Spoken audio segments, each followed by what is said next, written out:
যার কারণে আমরা তাদেরকে বিচারের আওতায় আনতে পেরেছি। এই এলাকায় আরো হত্যাকাণ্ড সংঘটিত হয়েছে, যেটার তদন্ত অব্যাহত আছে। অর্থদণ্ড দিয়েছে, সেটা যদি বলবেন, অর্থদণ্ড কি দিয়েছে? হ্যাঁ, অর্থদণ্ড সুনির্দিষ্টভাবে বলা কঠিন, তবে একজনের এমপি সাহেবের যাবতীয় সম্পদ বাজেয়াপ্ত করেছেন, আর অন্যান্যদের কারো 50,000, কারো 1 লক্ষ টাকা, কারো 10,000 টাকা এইভাবে জরিমানা দণ্ড করেছেন। জি, 24 জন সাক্ষী দিয়েছেন।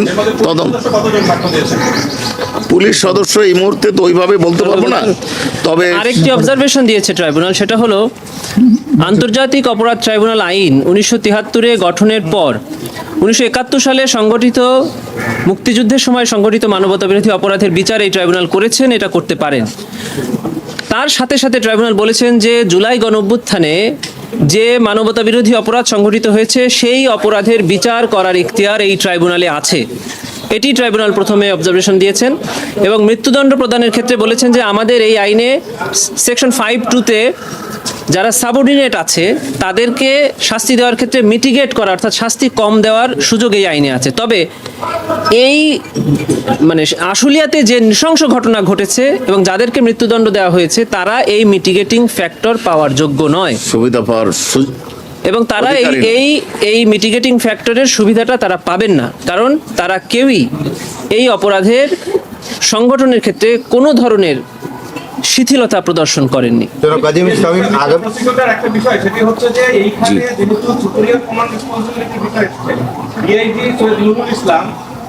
তাকে দেখলাম যাবজ্জীবন দেওয়া হয়েছে, এবং আসামি পক্ষ থেকেও এর আগে অভিযোগ এসেছিল তদন্ত কর্মকর্তার বিরুদ্ধে। এইগুলোর ব্যাপারে আপনারা কি বলবেন? এ ব্যাপারে আপনাদেরকে আমরা যেটা বলি, প্রথমেই আপনাদেরকে বলেছি যে আমরা জাজমেন্টের কপি সংগ্রহ করব, অবজারভেশন সম্পূর্ণ দেখব, তারপরে ব্যবস্থা নিব। তবে আপাত দৃষ্টিতে মনে হচ্ছে এই যাদের যাবজ্জীবন দেওয়া হয়েছে তারা সুপিরিয়র যে ডিআইজি, এসপি, এডিশনাল এসপি, এরা ঘটনাস্থলে ছিলেন না, সম্ভবত এই বিবেচনা করেছেন ট্রাইব্যুনাল। কিন্তু আমরা তাদের সংশ্লিষ্টতা যথার্থভাবে প্রমাণ করতে সক্ষম হয়েছি এ বিষয়ে, এবং ওনারা প্রমাণের সাথে একমত হয়েছেন। আমরা যে সাক্ষ্য উপস্থাপন করেছি দোষী এটার সাথে একমত হয়েছে, কিন্তু সেন্টেন্সিং ক্ষেত্রে কারণ এই লাশ পোড়ানোর সময় তারা উপস্থিত ছিলেন কিনা এই বিষয়টি হয়তো বিবেচনায় নিয়েছেন। তারপরে আমরা জাজমেন্ট দেখব, দেখার পরে সিদ্ধান্ত।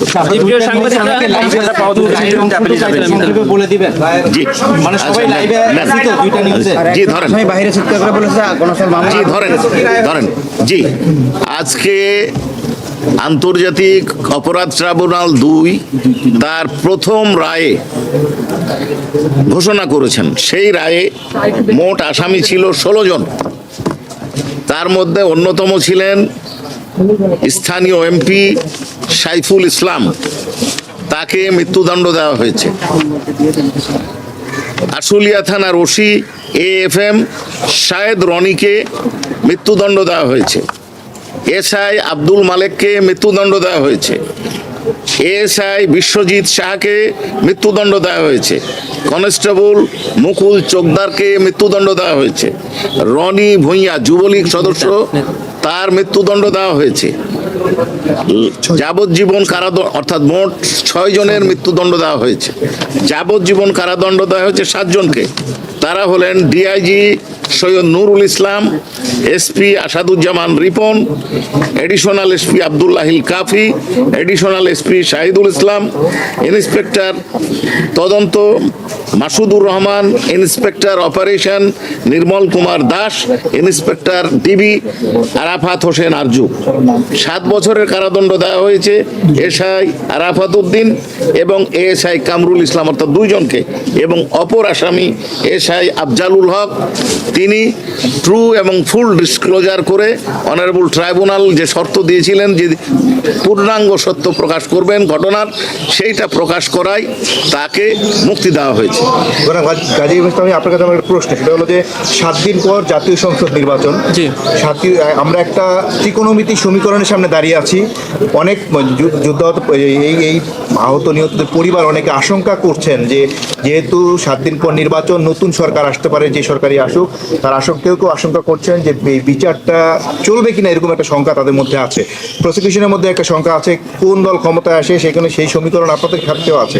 সার্বিক বিবেচনায় এই যে আপনারা গত 1 মাসে 12টা চার্জশিট পেলেন, সার্বিক বিবেচনায় এই বিচারটা আসলে কি নির্বাচিত সরকার আসলে কন্টিনিউ হবে, নাকি এটা শঙ্কার যে জায়গাটা সেটা কি আশঙ্কা করছেন আপনারা? জি, একটু উত্তরটা আমি দিচ্ছি। আমরা প্রসিকিউটরগণ এই ব্যাপারে চিন্তিত নই, বিভ্রান্ত নই, এবং আমরা মনে করি না যে প্রসিকিউশন সরকার পরিবর্তনের কারণে বা প্রসিকিউশনের কোনো সদস্য পরিবর্তন হলে বা না হলে বিচার প্রক্রিয়া স্থিমিত হয়ে যাবে বা থেমে যাবে বা ধীরগতি হবে, এটা আমরা মনে করি না। বাকি রাজনৈতিক বিষয়ে মন্তব্য করার কোনো ইচ্ছা আমাদের নেই। আমি বলেছি এই রায়ের ব্যাপারে আমরা যেটা হয়েছে আপনাদের সামনে তুলে ধরেছি, এবং এটা আমরা পর্যালোচনার পর সিদ্ধান্ত নেব। রায়ের পর একজন আসামি চিৎকার করে বলেছে আগুন দিয়েছে কনস্টেবল মামুন, তাকে আসামি করা হয়নি। আগে তো বলেন, তারপরে আপনার কাছে নির্বাচিত সরকার আসলে বিচারটা এগিয়ে নেবে, এটা আপনাদের প্রত্যাশা? আমরা বিশ্বাস করি। আসামির বিষয়ে কি বলবেন? মূল ডিসক্লোজারের কারণে তিনি ক্ষমা পেয়েছেন, আপনারা কতজনকে অফার করেছিলেন এই ধরনের সাক্ষ্য দেওয়ার? না, এটা আমরা বারবার আপনাদেরকে বলেছি যে অ্যাপ্রুভার করার কোনো এখতিয়ার বা প্রস্তাব দেওয়ার সুযোগ প্রসিকিউশনের নাই। এটা আসামি দেয়, অনারেবল ট্রাইব্যুনাল একমত হলে এটা গ্রহণ করেন।